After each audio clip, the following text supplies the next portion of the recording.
नमस्कार विद्यार्थी मित्रांनो, सर्वप्रथम जय महाराष्ट्र सर्वांना. आज आपण एक नवीन टॉपिक बघणार आहोत आणि आज मी तुम्हाला जे इन्फॉर्मेशन सांगणार आहे ही तुम्ही नक्की शेवटपर्यंत ऐका विद्यार्थी मित्रांनो. कारण बघा आजचा जो टॉपिक आहे काहीतरी वेगळा मी तुमच्यासाठी घेऊन आलेलो आहे. ठीक आहे, आज आपण बघूया की आजचं जे आपण बघणार आहोत हा टॉपिक कुठे ना कुठे तुमच्या करंटशी संबंधित असणार आहे. ठीक आहे, त्याच्यामुळे आज आपण बघणार आहोत की आणि असेच मी टॉपिक तुम्हाला आता इन फ्युचर तुम्हाला तुमच्यापर्यंत मी घेणार आहोत. पहिली गोष्ट, ज्या विद्यार्थी मित्रांनी आतापर्यंत चॅनलला सबस्क्राईब केलं नसेल तर सबस्क्राईब आत्ताच्या आता जरूर करा.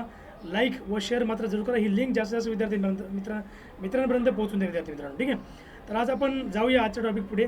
तर बघा, तुम्हाला माहीत असेल की लॉकडाऊन स्पेशल आपले फ्री बुक्स तुम्ही डाउनलोड करू शकता. डिस्क्रिप्शन बॉक्समध्ये लिंक दिलेली आहे, त्या लिंकवर क्लिक करा व तुम्ही फ्री बुक्स तुम्हाला अवेलेबल होऊन जातील. ठीक आहे, तर तुम्ही या फ्री बुकचा पुरेपूर फायदा उठवू शकतात या लॉकडाऊनच्या पिरियडमध्ये.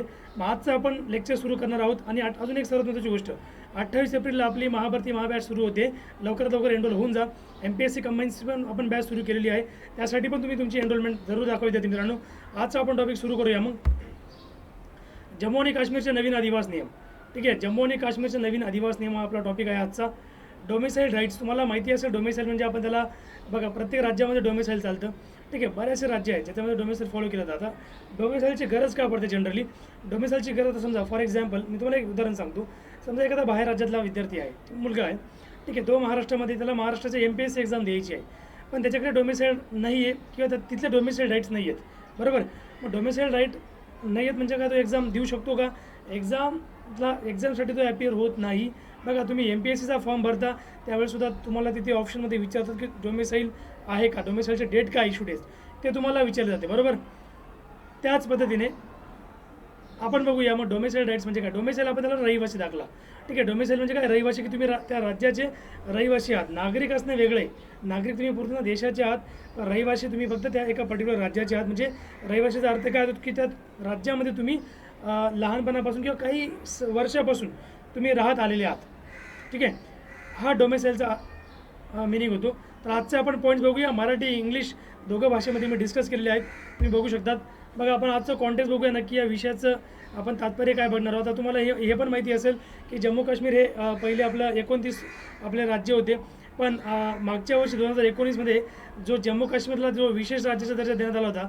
ठीक आहे, कलम 370 अंतर्गत विशेष राज्याचा दर्जा जो मिळाला होता जम्मू काश्मीरला, तो काढून घेण्यात आलेला आहे व जम्मू काश्मीरचं जे रूपांतर आहे ते तुम्ही बघितलं असेल केंद्रशासित प्रदेशामध्ये करण्यात आलेलं आहे. ठीक आहे, अगोदर आपले 7 केंद्रशासित प्रदेश होते, आता हे 2 परत वाढलेत. जम्मूचे 2 भागात डिव्हिजन करण्यात आलं, ते म्हणजे एक आहे जम्मू आणि दुसरा आहे लडाख. ठीक आहे, तर अशा पद्धतीने हे 2 जे आहेत आपण बघू शकतो की 2 अजून याच्यामध्ये ॲडिशन झालेली आहे लक्षात. तर त्याला आपण एक्झॅक्टली काय म्हणतो की आता सध्या करंट किती आहे मग आपले केंद्रशासित आहेत, 9 केंद्रशासित प्रदेश आहेत. ठीक आहे, जाऊया मग आजच्या आपण मेन विषयाकडे. आजचा आपला मेन विषय काय संदर्भ असा आहे, अलीकडेच गृह मंत्रालयाने जम्मू काश्मीर पुनर्गठन ठीक आहे राज्य कायद्यांचे रूपांतर आदेश 2020 लागू केला असून तो त्वरित अंमलात आलेला आहे. बरोबर, बघितलं असेल की जम्मू काश्मीर पुनर्गठन म्हणजे आपण त्याला म्हणतो जम्मू अँड काश्मीर रिऑर्गनायझेशन जो ऑर्डर होती 2020ची which comes into force with immediate effect, जी आत्ता अंमलात आलेली आहे. ठीक आहे, त्याच्याबद्दल काय म्हटलेलं आपण बघूया की त्या आता बघा एक तुम्हाला अजून एक सांगितलं होतं की तुम्हाला हे पण माहिती असेल की जम्मू काश्मीरला ज्यावेळेस 370 दिलेला होता कलम लागू होता त्यावेळेस जम्मू काश्मीरला विशेष राज्यघटना होती, त्या लोकांचे विशेष अधिकार होते. आता या अधिकारानं आता हे जे जम्मू काश्मीर रिऑर्गनायझेशनची ऑर्डर आहे, ठीक आहे पुनर्गठन ऑर्डर, हा जो कायदा लागू करण्यात आलेला आहे याच्यानुसार आता काय इफेक्ट होणार आहे जम्मू काश्मीरवर ते आपण बघूया. ठीक आहे, तर जम्मू काश्मीरच्या नवीन केंद्रशासित प्रदेशात लोकशाही परिभाषित करण्यात आले आहे. गट D श्रेणीतील नोकऱ्यांचे संरक्षण करण्यासाठी आणि रहिवाशांसाठी प्रवेश स्तरावरील अराजक पत्रित पदांसाठी हा कायदा अंमलात आलेला विद्यार्थी मित्रांनो. ठीक आहे, अजून आपण त्याला म्हणू शकतो की त्याच्यामध्ये आपण म्हणू शकतो ही defines domiciles in the new union territory आपण त्याला म्हणतो of Jammu and Kashmir for protecting jobs in the group D category and entry level non gazetted post for the domiciles.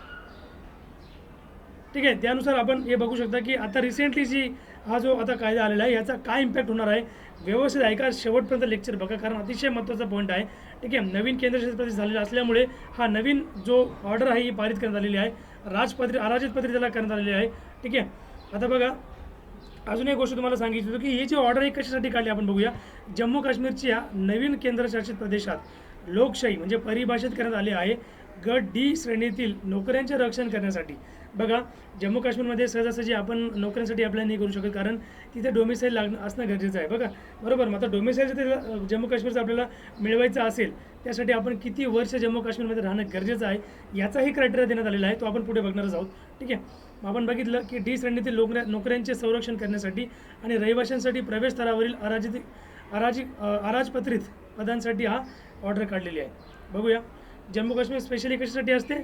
Jammu Kashmir आपण त्यानंतर डोमिसाईलचा अर्थ होतो की तुम्ही स्पेसिफिकली जर तुम्हाला त्या एका पर्टिक्युलर राज्याचं जर डोमिसाईल मिळालं, याचा अर्थ असा होतो की तुमच्या राज्याचे रहिवासी आहात व तिथल्या तुम्ही कोणत्याही फॅसिलिटीसाठी, म्हणजे त्या सरकारी तिथल्या नोकऱ्या असू द्या राज्याच्या, त्यासाठी तुम्ही अपियर होऊ शकतात. ठीक आहे.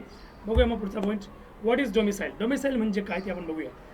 आदिवास म्हणजे काय, त्याला मराठीमध्ये आपण आदिवास म्हणतो. In law, domicile is the status or attribution of being a lawful permanent resident in a particular jurisdiction.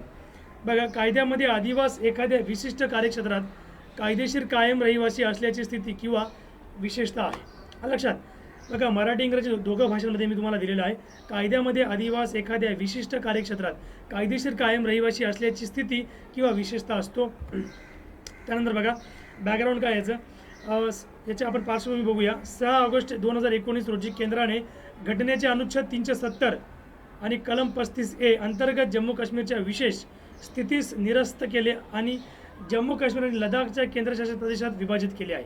तुम्ही त्याला म्हणू शकता आर्टिकल 370 हे कॅन्सल केले असून 35A जे आहे घटनेचं, हे सुद्धा कॅन्सल केलेलं आहे. 35A आणि 370 आणि बायफर्केटेड, आणि याला युनियन टेरिटरीमध्ये त्यांनी काय केलेलं आहे, रूपांतरित करून टाकलं. जम्मू काश्मीर आणि लडाख अशा 2 युनियन टेरिटरी. आलं लक्षात? तर 2 रद्द झालेल्या घटनात्मक तरतुदींमुळे राज्य विधिमंडळ कायमस्वरूपी रहिवासी, तर राज्य विधिमंडळ काय करू शकतं, कायमस्वरूपी रहिवासी ठरवू देईल.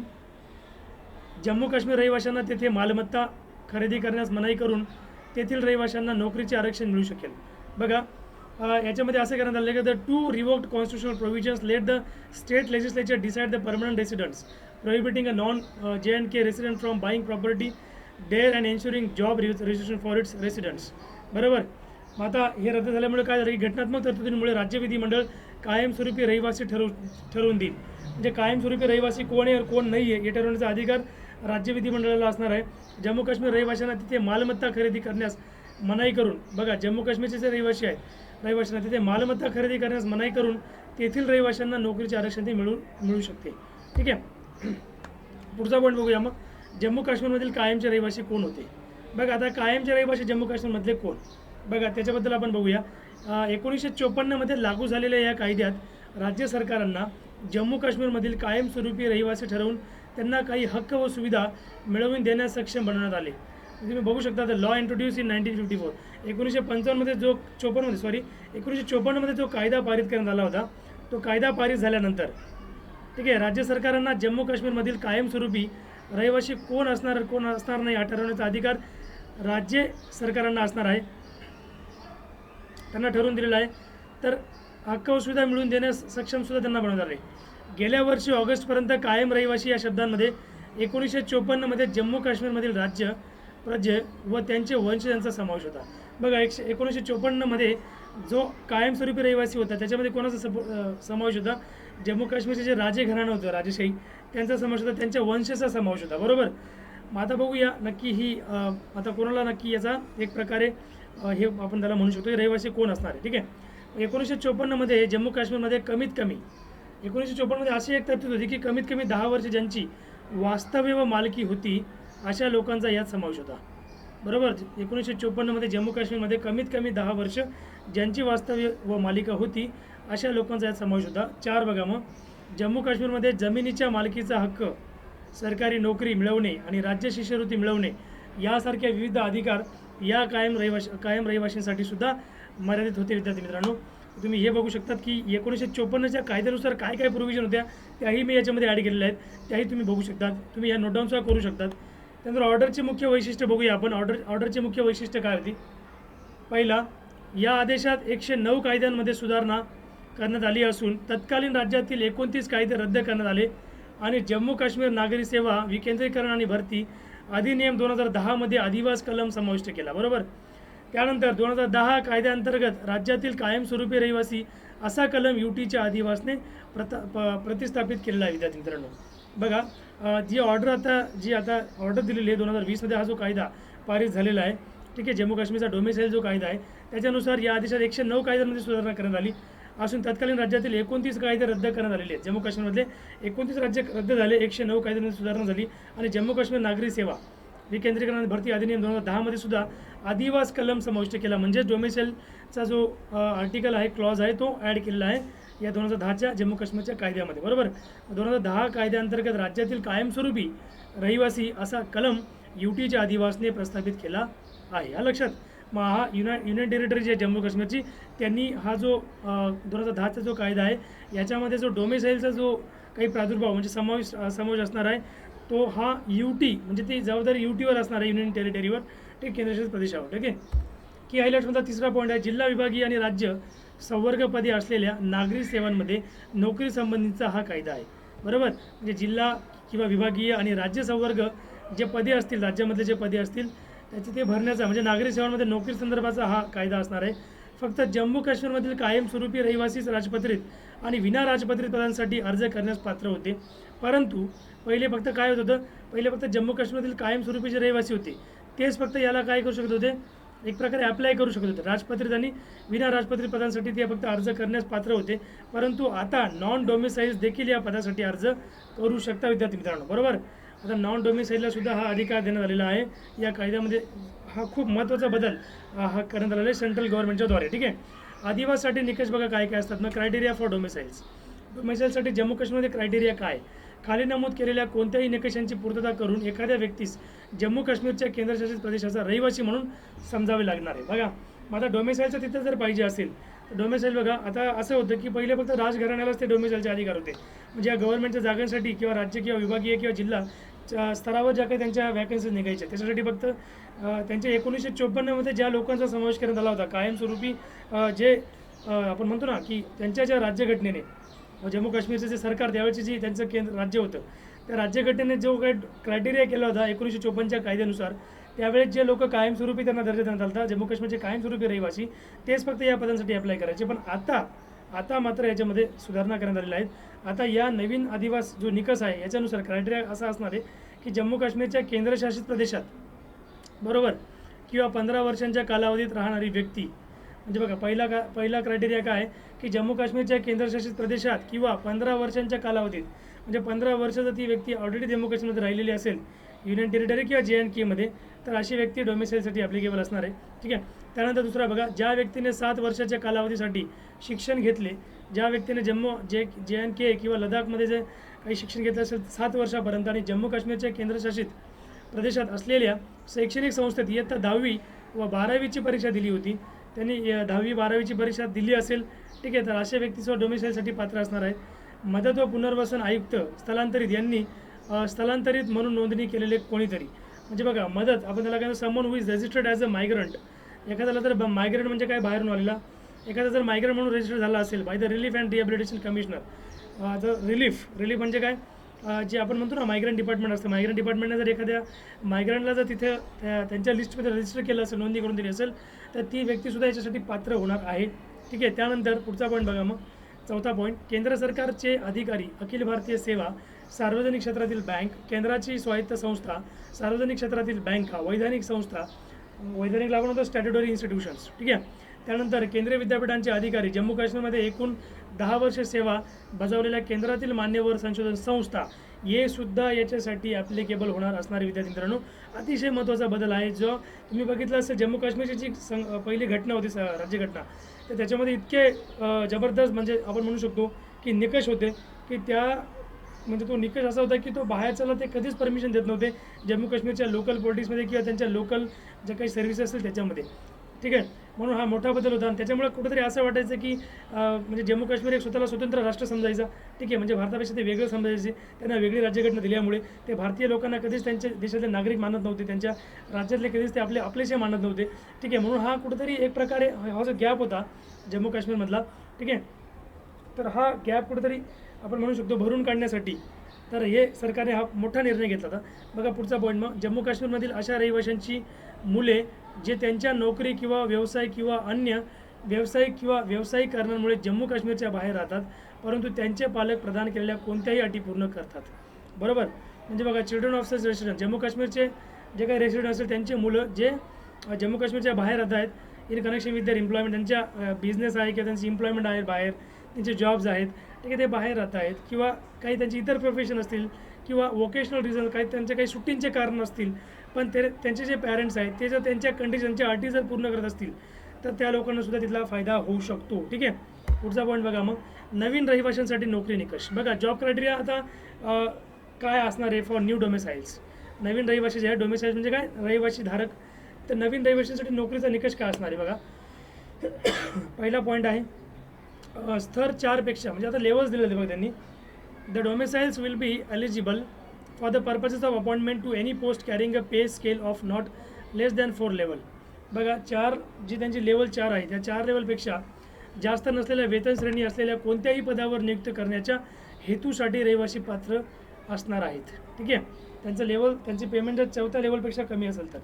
लेवल म्हणजे आपण त्याला पोस्ट म्हणतो. लेवलच्या पोस्टमध्ये गार्डनर्स, बघा कोण कोण येणार आहे याच्यामध्ये, गार्डनर्स, नाईक, ऑफिस पियन्स जे पियून्स आपण त्याला म्हणतो, आणि वॉटरमॅन सारख्या पदांचा समावेश असून कनिष्ठ सहाय्यकाची श्रेणीतील सर्वोच्च क्रमांकाचा दर्जा हा असणार आहे. ठीक आहे, त्यांना दर्जा मिळणार आहे. रहिवाशांचे आरक्षण गट अ आणि गट ब पदावर लागू होणार नाही आणि इतर केंद्रशासित प्रदेशांमध्येच UPSC कडूनही भरती होईल. बघा, UPSC कडून सुद्धा भरती केली जाणार आहे. अतिशय महत्त्वाचा पॉईंट आहे. म्हणजे काय तर रिझर्वेशन फॉर डोमेसाइल्स वुड नॉट पे, म्हणजे रहिवाशांसाठी जे आरक्षण असेल रहिवाशांचे आरक्षण गट आणि गट ब मध्ये त्या पदावरचे त्यांना आरक्षण आहे ते लागू होणार नाही आणि केंद्रशासित प्रदेशांमध्येच केंद्रशासित प्रदेशांप्रमाणेच UPSC कडूनही त्यांची भरती केली जाणार. लक्षात. पुढचा इतर अदर अमेंडमेंट्स आपण बघूया. मग इतर काय दुरुस्ती असणार आहेत बघा. पहिला पॉईंट असा आहे की या कायद्यानुसार जम्मू काश्मीरमधील रहिवाशांना कायद्यानुसार गुन्हा दाखल करण्यास बंदी घालण्यात आली होती. बघा, पहिले असं होतं की या रहिवाशांना कायद्यानुसार जम्मू काश्मीरमधील रहिवाशांना कायद्यानुसार गुन्हा दाखल करण्यास बंदी घालण्यात आली होती. जे त्यांचे नागरिक होते पहिले, की ज्यांच्याकडे डोमिसाईल आहे किंवा जे 1954च्या कायद्यानुसार जम्मू काश्मीरचे त्यांना त्यांच्या राज्यघटनेने त्यांना त्यांचे रहिवासी, परमनंट रहिवासी, कायमस्वरूपी रहिवासी ठरवून दिलेले आहे, त्यांनाच फक्त केस वगैरे गुन्हा दाखल करायचा अधिकार होता, बाकीच्यांना अधिकार नव्हता. म्हणजे एवढा मोठा भेदभाव तिथं व्हायचा. त्यांच्या घटनेमध्ये ज्या काही प्रोव्हिजन होत्या ते पूर्णपणे लोकांचे जे काही मानवी अधिकार होते पूर्णपणे त्याचे धज्जे उडत होते, पूर्णपणे उल्लंघन करायचं पहिले. त्याच्यामुळे असे कलम काढून सार्वजनिक सुरक्षा कायद्यात, म्हणजे आपण त्याला म्हणतो PS, त्याला आपण काय म्हणतो, पब्लिक सेफ्टी ॲक्ट, म्हणजे PS आपण त्याला म्हणतो. 1978चा पब्लिक सेफ्टी ॲक्ट आहे, त्याच्यामध्ये बदल करण्यात आले आहेत. पब्लिक सेफ्टी ॲक्ट जो 1978चा आहे याच्यामध्ये सुद्धा बदल मोठ्या प्रमाणावर केंद्र सरकारने बदल केलेले आहेत. ठीक आहे. बघा, कारण याच्यामुळे काय व्हायचं की लोकांमध्ये डिफरन्सेस होऊन जायचा, भेदभाव व्हायचा. नॉन रेसिडेंट जे आहे त्यांच्याकडे डोमिसाईल नाही ते केस फाईल करू शकत नव्हते, आता ते करू शकतात. जम्मू काश्मीर उच्च न्यायालयाच्या मुख्य न्यायाधीशांऐवजी, जम्मू काश्मीर जे उच्च न्यायालय आहे न्यायालयाच्या मुख्य न्यायाधीशांऐवजी मुख्य सचिवांच्या अध्यक्षतेखालील शोध समितीच्या शिफारशीनुसार PSA म्हणजे पब्लिक सेफ्टी ॲक्ट सल्लागार मंडळाची नेमणूक, ठीक आहे, नेमणूक करण्याचे निकषसुद्धा बदललेले आहेत विद्यार्थी मित्रांनो. त्यानंतर PSA पब्लिक सेफ्टी जे आपला ॲक्ट आहे, पब्लिक सेफ्टी ॲक्ट अंतर्गत डिटेनस म्हणजे काय, डिटेनस सोडण्यासाठी सल्लागार मंडळाची महत्त्वपूर्ण भूमिका असणार आहे. तसेच हायकोर्टाच्या न्यायाधीशांना मुख्य न्यायाधीशांच्या सल्ल्याशिवाय मंडळाचा भाग बनविण्यास बंदी घालण्यात आली आहे. या आदेशात अशा कलमास कटाक्षाने देखील समाविष्ट केले गेले असून ज्यामध्ये स्थान आणि अटकेची अटी नियमित करण्याचे सामर्थ्य आहे. ठीक आहे. पुढचा पॉईंट बघा. मग अशी ऑर्डर का दिली गेली, मग ही ऑर्डर का दिली गेली बघा. तुम्ही बघितलं असेल JNK since decades had been under chartered territory for rest of the Indian nationals. अनेक दशकांपासून जम्मू काश्मीर हा उर्वरित भारतीय नागरिकांसाठी अबाधित प्रदेश होता. अबाधित म्हणजे अतिशय डिफरन्सेस, अतिशय भेदभाव होणारा प्रदेश होता. केंद्रीय म्हणजे तिथेच फक्त आपले इंडियन सिटिजन्स फक्त असे आयसोलेट केले गेले होते, बाकी असं कुठलं राज्य नव्हतं. म्हणजे 370चा कुठेतरी मिसयूज होताना सुद्धा आपल्याला दिसायचा. व 370च्या अंडरची घटनाचे जे स्पेशल राईट्स होते त्याचंसुद्धा मिसयूज हे लोक तिथे करायचे. म्हणून केंद्रीय भरलेल्या नोकऱ्यांमध्ये आरक्षण केवळ जम्मू काश्मीरमधील रहिवाशांपुरतीच मर्यादित नसून भारतीयांचा मोठा गट आहे. त्यांना वाटले की आरक्षण लागू केल्याने याचा अर्थ अनुच्छेद 35A अस्तित्वात असलेल्या परिस्थितीचे पुन्हा खेळणे होणार. लक्षात. म्हणून त्याचा जो अनुच्छेद 35 होता असत असताना पण या गोष्टी केल्या जायच्या. They felt that by imposing reservation it would mean a replay of the conditions that existed when article 35A was in force. त्याच्यामुळे 35A सुद्धा काढण्यात आलं होतं. ठीक आहे. त्यानंतर बघा मग पुढचा पॉईंट आहे निर्णयासह मुद्दे. मला तर निर्णयासह मुद्दे नक्की एक्झॅक्टली कसं आपण बघूया. Issues with the decision. भूसंपत्तीचा गैरवापर. बघा कसं व्हायचं. रिअल इस्टेटच्या उद्देशाने जमिनीचे व्यापारीकरण करणे हा सर्वात मोठा धोका आहे. म्हणजे अजून एक तिथे धोका असा निर्माण होऊ शकतो याच्यामुळे की निर्णयासह मुद्दे आपण इश्यूज विथ द डिसिजन या म्हणजे असा जर निर्णय सरकारने घेतला आहे तर या सरकारचा निर्णयाचा इम्पॅक्ट काय पडेल. निगेटिव्ह पॉझिटिव्ह याच्यातून काय बाहेर पडणार आहे. पॉझिटिव्ह आपण बघितलं पण आता निगेटिव्ह पण काही थोडाफार इम्पॅक्ट होणार आहे. जसं फॉर एक्झाम्पल रिअल इस्टेट. पहिला त्यांनी दिला बघा भूसंपत्तीचा गैरवापर. Real estate misuse. रिअल इस्टेटच्या उद्देशाने जमिनीचे व्यापारीकरण होऊ शकते व असं व्यापारीकरण करणं हा सर्वात मोठा धोका त्या राज्यासाठी निर्माण होऊ शकतो. तिथल्या लोकांसाठी निर्माण होऊ शकतो. पुढचा पॉईंट आहे जमीन खरेदी करण्याच्या उद्देशाने सरकारने आदिवासी समस्येचे मोजमाप घेणे आवश्यक आहे. बघा the government needs to take a measured view of the domicile issue for the purpose of purchase of land. म्हणजे पर्चेस ऑफ लँड जर लँड परचेस करायची असेल कोणाला कमर्शियल यूजसाठी कोणी करणार किंवा बाहेरचे उद्योगपती तिथे जाऊन लँड खरेदी करू शकतो. म्हणून की त्यांनी एक प्रकारे हा जो डोमेसाइल आहे डोमेसाइल क्रायटेरियाचा त्यांनी वापर केला पाहिजे. ठीक आहे. म्हणजे डोमेसाइलचा तर ते वापर करतील तो ऑफिस आहे की आपण त्याला एक प्रकारे म्हणू शकतो की त्यांना जर कोणालाही लँड तिथे परचेस करायचं असेल बाहेरच्या व्यक्तीला तर त्याला डोमेसाइल दाखवणं गरजेचं आहे. लक्षात. पुढचा पॉईंट आपण बघूया. दुसरा मुद्दा असा आहे की स्थानिकांनी नोकरीची हानी. स्थानिकांना नोकरीची हानी होऊ शकतो. जसं फॉर एक्झाम्पल पहिला पॉईंट बघा मग याच्यामध्ये रहिवाशांचा मुख्य आक्षेप म्हणजे रहिवाशांची नवीन परिभाषा म्हणजे स्थानिक रहिवाशांना नोकरी व जमिनीवर अतिक्रमण करणे हा मार्ग सुकर करेल. म्हणजे जे काही रहिवासी असतील किंवा बाहेरचे जे काही लोक असतील. Main objection of residents is the new definition of domiciles would pave the way for non local residents encroaching over jobs and land. म्हणजे जे नॉन रेसिडेंट्स आहेत हे जे स्थानिक लोक आहेत मूळचे त्यांच्या जमिनीवर गदा आणू शकतात किंवा त्यांच्या ज्या नोकऱ्या आहेत त्याच्यावर सुद्धा ते गदा आणू शकतात. म्हणजे त्याच्यामुळं असा एक त्यांना एक धोका होतो. हा एक निगेटिव्ह पॉईंट येऊ शकतो त्याच्यामध्ये.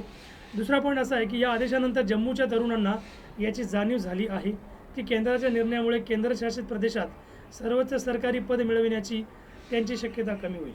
बरोबर. म्हणजे एक प्रकारे असं म्हणू शकतो following the order the youth of Jammu have realize the centre decision will reduce the chances at availing top government post in the union territory. म्हणजे जम्मूचे लोकल जे आहेत त्यांना असं वाटतं की त्यांना जे टॉप पोझिशन मिळायची जम्मूमध्ये आता ते मिळण्याचे चान्सेस संकेत कमी आहेत असं त्यांना वाटते. तिसरा पॉईंट असा आहे की this would result in more competition and lesser chances of erstwhile permanent citizens securing employment in the state.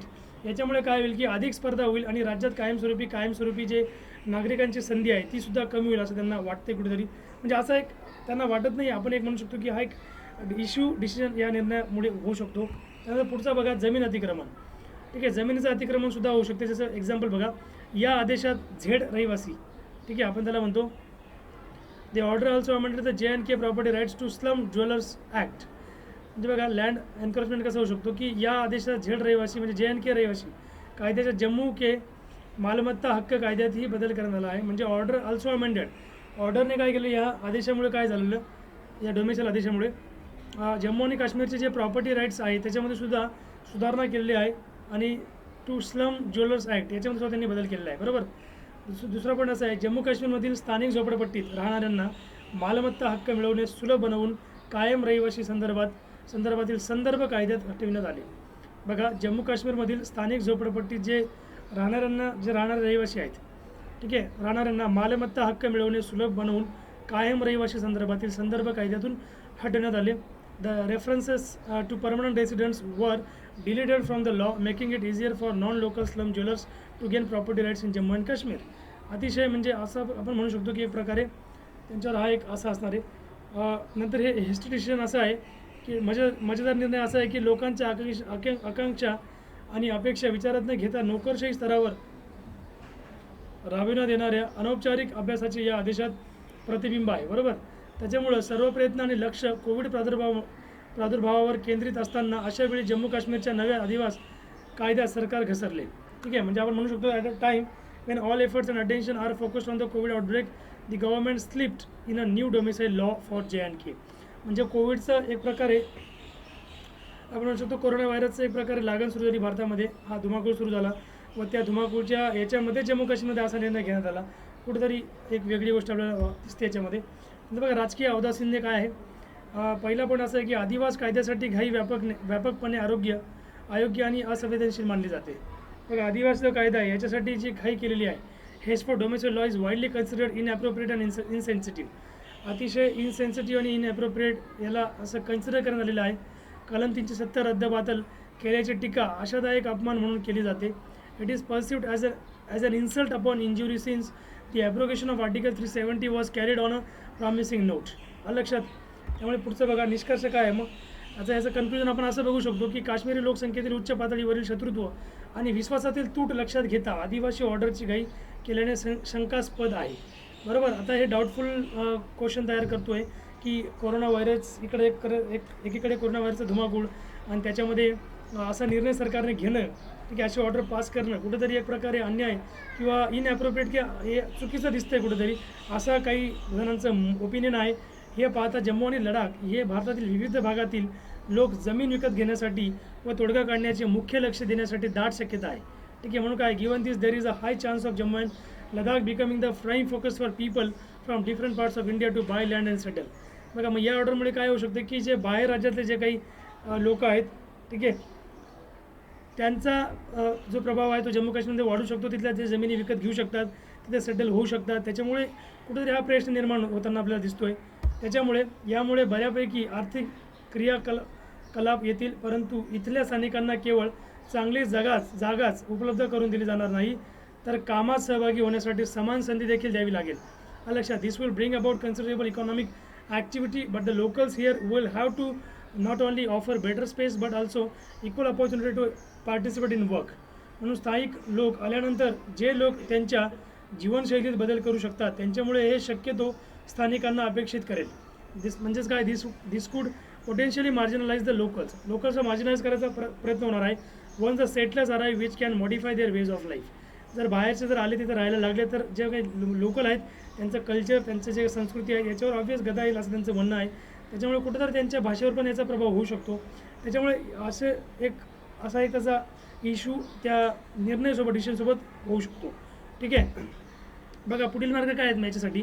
गेल्या वर्षभरापासून आकार घेतलेल्या म्हणजे it remains to be seen how various political outfits of JNK will navigate themselves in the midst of the new political and administrative realities that have taken shape since last year. म्हणजे गेल्या वर्षभरापासून आकार घेतलेल्या नवीन राजकीय आणि प्रशासकीय वास्तवांच्या पार्श्वभूमीवर जम्मू काश्मीरमधील विविध राजकीय संघटना स्वतःवर कशी नेव्हिगेट करतात हे पाहणे बाकी आहे. बरोबर. मग काश्मीरमधील सर्व मुख्य पक्षांनी यापूर्वीच गोपकर घोषणेच्या मार्गाने सांगितले आहे की जम्मू काश्मीरच्या विशेष दर्जाबद्दल कोणतीही गुंतागुंत करणे हे आपल्या लोकांविरुद्धचे युद्ध मानले जाईल. बघा, म्हणजे एक प्रकारे जम्मू काश्मीरबद्दल कुठलंही त्यांनी म्हणजे असं काही हे केलं तर ते एक प्रकारे याला युद्ध समजणार. म्हणजे ते वॉर अगेन्स्ट गव्हर्नमेंट करतील, ते पीपल त्या अशा लोकांच्या अगेन्स्ट ते वॉर करू शकतात, हिंसा करू शकतात. All main stream political parties of Kashmir has already stated by we have the Gupkar declaration. Gupkar डिक्लेरेशनच्या नुसार तिथल्या ज्या पॉलिटिकल आउटफिट्स आहेत, पार्टीज आहेत जम्मू काश्मीरच्या, त्यांनी हे सांगितलेलं आहे की डिक्लेअर केलेलं आहे की any tinkering with the special status of JNK, Jammu काश्मीरच्या जे राज्य आहे त्याच्या जे काही विशेष दर्जा आहे त्याच्यासोबत कुठल्याही प्रकारचा खेळ खेळला तर would be considered an act of war against its people. त्या लोकांच्या अगेन्स्ट तुम्ही वॉर करताय असं ते समजलं जाणार. म्हणजे डायरेक्ट सरळ ते चेतावणी द्यायचा प्रयत्न होऊ शकतो केंद्र सरकारला. मग केंद्रशासित प्रदेश आणि देश या दोन्ही देशातील रहिवाशांचे मोठे हित साध्य करण्यासाठी सर्व राजकीय पक्ष आणि नागरी समाजातील लोकांना बोर्डात आणले जाणे आवश्यक आहे. विद्यार्थी मित्रांनो, कायद्याने सर्वाधिक प्रभावित झालेल्यावर त्वरित कारवाईचा सल्ला घ्यावा लागेल. म्हणजे काय, all political parties and people from civil society must be taken on board to achieve the larger good of the inhabitants of union territories and nation both. म्हणजे बघा, दोघांचंही आपल्याला चांगलं करायचं आहे. असं नाही की त्या लोकांच्या आपण भावनांशी खेळायचं आहे. ठीक आहे. त्यांचंही चांगलं असलं पाहिजे, त्यांचंही आपण ओपिनियन घेतलं पाहिजे. त्या लोकांचं त्यांचं काय म्हणणं आहे, ठीक आहे, डायरेक्टली त्यांच्या अगेन्स्ट आपण एखादा निर्णय घेणं म्हणजे इनसेन्सिटिव्ह त्याला आपण म्हणू शकतो. Those affected most by the law आणि या कायद्यानुसार ज्यांच्यावर याचा मोठा परिणाम होईल should be consulted with immediate actions. तर त्वरित कारवाईचा सल्ला त्यांच्या अगेन्स्ट घेतला पाहिजे. याच्यामुळे हे अतिशय महत्त्वाचा निर्णय आहे. एकीकडे TVमध्ये तुम्ही बघत असणार तर पूर्ण कोविडच्या बातम्या चालू आहेत, पण अशा प्रकारच्या कुठल्याही बातम्या आपल्याला दिसत नाही आहेत. ठीक आहे. त्याच्यामुळं केंद्र सरकारने हा निर्णय देऊन टाकलेला आहे. त्याच्यामुळे अजून याच्यामध्ये मोठा गदारोळ होण्याची शक्यता आहे. ठीक आहे. नंतर किंवा आता बघूया कधी परिस्थिती आपली कोविड व्हायरसमुळे आपली याच्यावर येते, ट्रॅकवर येते आपली इकॉनॉमी. ठीक आहे. मग आजचं आपण बघा लेक्चर व्यवस्थित ते आपण कव्हरअप केलेलं आहे. तुम्हाला काही प्रॉब्लेम असेल, तुम्हाला लेक्चर आवडलं असेल तर नक्कीच कमेंट करा. नाही आवडलं असेल तर का नाही आवडलं त्यासाठी पण कमेंट करा. व्हिडिओला लाईक, शेअर व सबस्क्राईब मात्र जरूर करा विद्यार्थी मित्रांनो. ज्या विद्यार्थी मित्रांनी आता केलं नसेल, असे मोठे मोठे इश्यूज मी तुमच्यापर्यंत घेऊन येणार आहे, त्याच्यामुळे बिलकुल पण टेन्शन घेऊ नका. ठीक आहे. मग बघा lockdown special free e books download करू शकता. लिंक तुम्हाला डिस्क्रिप्शन बॉक्समध्ये दिलेली आहे. 28 एप्रिलला आपली MPSC महाबॅचला सुरुवात करतोय आपण, महाभरती महाबॅचला. व आपली 28 एप्रिलला बॅच आहे. डेट लक्षात ठेवा. MPSC कंबाईन आपली बॅच ऑलरेडी सुरू झालेली आहे. ठीक आहे. त्याच्यामुळे कुठेतरी तुम्हाला याचा चांगला इफेक्ट होताना दिसेल. अभ्यास चालू ठेवा. ठीक आहे. आणि त्यानुसार तुमचा फीडबॅक अतिशय महत्त्वाचा. तुमचा फीडबॅक नक्कीच आम्हाला द्या कमेंट बॉक्समध्ये. आम्ही नक्कीच रिप्लाय करू तुम्हाला.